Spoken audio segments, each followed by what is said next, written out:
Corona virus जिस तेजी के साथ फैल रहा है, आंकड़ों में जरूर कमी आई है, लेकिन रोज ये वायरस अपने जिसे कहा जाए स्वभाव को बदल रहा है। इसी पर चर्चा करने के लिए डॉक्टर गौरी अग्रवाल, फाउंडर हैं जेनेस्ट्रिंग्स डायग्नोसिस की, वो हमारे साथ जुड़ रही हैं। Doctor Swati Maheshwari, internal medicine विशेषज्ञ हैं। आप दोनों का ही बहुत बहुत धन्यवाद, आपने एबीपी न्यूज के लिए समय निकाला। डॉक्टर गौरी, मैं सीधे सवाल पे आना चाहूंगी सिंगापुर स्ट्रेन के लिए। मैं इसलिए आपसे ये सवाल पूछ रही हूँ क्योंकि अब से कुछ देर पहले दिल्ली के मुख्यमंत्री मीडिया के सामने आया और उन्होंने कहा कि सिंगापुर से आने वाली सभी फ्लाइट्स को रोक देना चाहिए क्योंकि सिंगापुर में जो स्ट्रेन मिला है वायरस का वो बच्चों के लिए बहुत घातक है। इस पर मैं चाहूंगी कि क्या जानकारी आप हमारे दर्शकों को दे सकती हैं।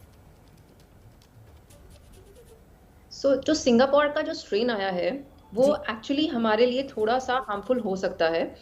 इसमें सबसे बड़ी जो प्रॉब्लम है कि अभी भी हमारे बच्चे इफेक्ट हुए हैं। हमारे पास हॉस्पिटल्स में अभी भी जो बच्चे आए थे, कुछ बच्चे कोविड के साथ, बहुत सारे बच्चे एडमिट हुए हैं जिनको कभी कभी हाई ग्रेड फीवर हुआ है, जिनको रनिंग नोज है, लूज मोशंस हो रहे हैं, वॉमिटिंग के साथ। कुछ बच्चे कोविड में एडमिट हुए हैं बट ठीक होकर गए हैं। उनके सीटी, चेस्ट या उनके एक्सरे पे इतने चेंजेस नहीं हुए हैं। अब सबसे बड़ी प्रॉब्लम ये है कि अगर ये स्ट्रेन हमारे बच्चों को अफेक्ट करता है, सो बहुत सारे हॉस्पिटल्स में हमारे पास एनआईसीयू और पीआईसीयू इतना वेल इक्विप्ड नहीं है। सिर्फ बड़े हॉस्पिटल्स हैं जिनके पास बहुत सारे बेड्स हैं एनआईसीयू के एंड पीआईसीयू के, जो बच्चों को हेल्प कर सकते हैं। सो हमें किसी भी हालत में ये स्ट्रेन रोकना होगा कि हमारे बच्चों को परेशान ना करें। So vaccination I feel is the first step जो अभी हमारी गवर्नमेंट को लेना चाहिए। यूएस में ऑलरेडी वैक्सीनेशन स्टार्ट हो गया है लेस देन 12 इयर्स पे। सो अभी right now it is very important कि हमारी गवर्नमेंट एक्टिवली जो फेज चल रहा है कोवैक्सीन का ऑन बच्चों के लिए, वो वैक्सीन एक्टिवेट करें। दूसरी बात है कि अपने बच्चों को इंडोर्स रखें। स्कूल्स वूल्स बाहर ले जाना बिल्कुल बंद करें। अगर हम लोग बाहर जा रहे हैं, हम बड़े लोग बाहर जा रहे हैं, तो अपने बच्चों को एक्सपोजर कम रखें, उनको मास्क में रखें।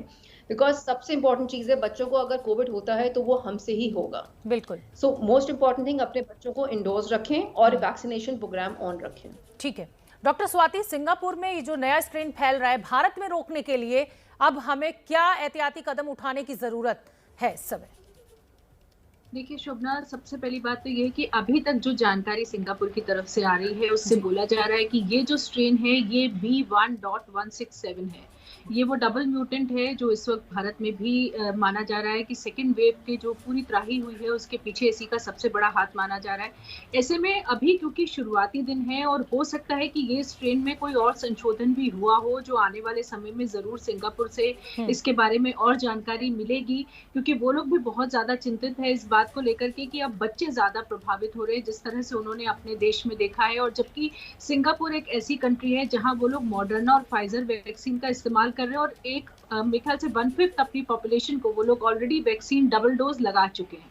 ऐसी स्थिति में वहां पर इसके बावजूद भी वो बच्चों को ज्यादा प्रभावित होते देखते हैं। और यही जो परेशानी है, यही हम बार बार बात भी कर रहे थे कि भारत में भी अगर थर्ड वेव आती है तो उसमें बच्चे ज्यादा संक्रमित होने की संभावनाएं दिखती है, क्योंकि वायरस जो है वो ऐसी पॉपुलेशन की तरफ जाता है जहां उसे कम से कम अवरोध मिले, जहां इम्यूनिटी ना हो, जहां एंटीबॉडीज ना हो, चाहे स्वाभाविक इन्फेक्शन से या वैक्सीनेशन से।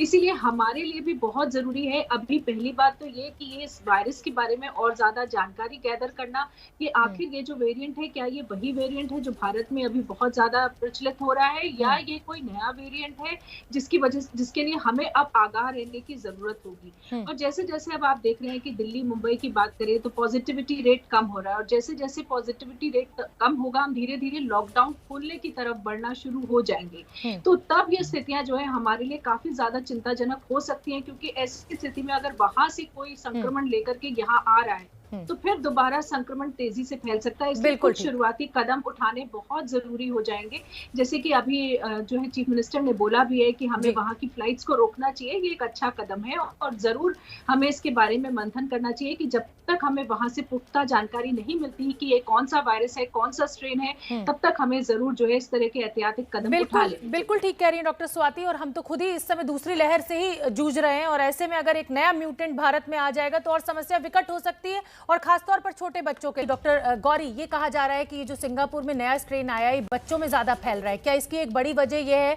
कि जो एडल्ट हैं उनको ज्यादातर वैक्सीन लग चुकी है, सिंगल डोज या डबल डोज, बच्चों को लगी नहीं और इसीलिए वो ज्यादा चपेट में आ रहे हैं?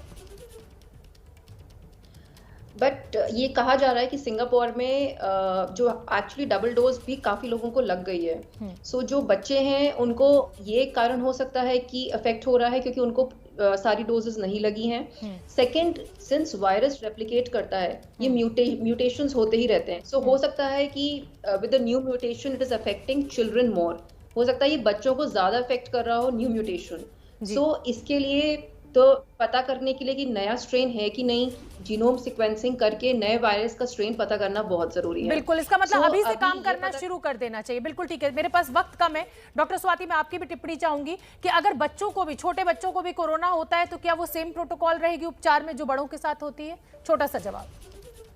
बिल्कुल, देखिए थोड़ा सा फर्क रहता है क्योंकि बच्चों में अभी हम जो दवाइयां इस्तेमाल करते हैं वो उतनी ज्यादा नहीं है जैसे बड़े लोगों में करते हैं, और बच्चों में हम थोड़ा वेट एंड वॉच पॉलिसी ज्यादा रखते हैं क्योंकि बच्चों में अभी तक सिवियर डिजीज भी कम देखी गई है, माइल्ड डिजीज है इस वजह से। लेकिन अदरवाइज प्रोटोकॉल मोर और लेस सेम ही रहता है और वही ऑब्जर्वेशन, वही मॉनिटरिंग हमें बच्चों में भी करने की जरूरत होती है। और खासतौर से बच्चों में क्योंकि जो लक्षण है वो बहुत अच्छे से साफ से पता नहीं चलते, इसलिए पेरेंट्स का अवेयर होना बहुत ज्यादा जरूरी है ऐसी सिचुएशन में, ये जानना कि क्या लक्षण है ताकि वो जल्द पहचान सके। बिल्कुल ठीक है, और फौरन अगर हल्के भी लक्षण देखने को मिले तो फौरन अपने जिस डॉक्टर से आप कंसल्ट करते हैं उससे सलाह लें। बहुत बहुत धन्यवाद डॉक्टर गौरी, डॉक्टर स्वाति, आपका इस अहम जानकारी के लिए।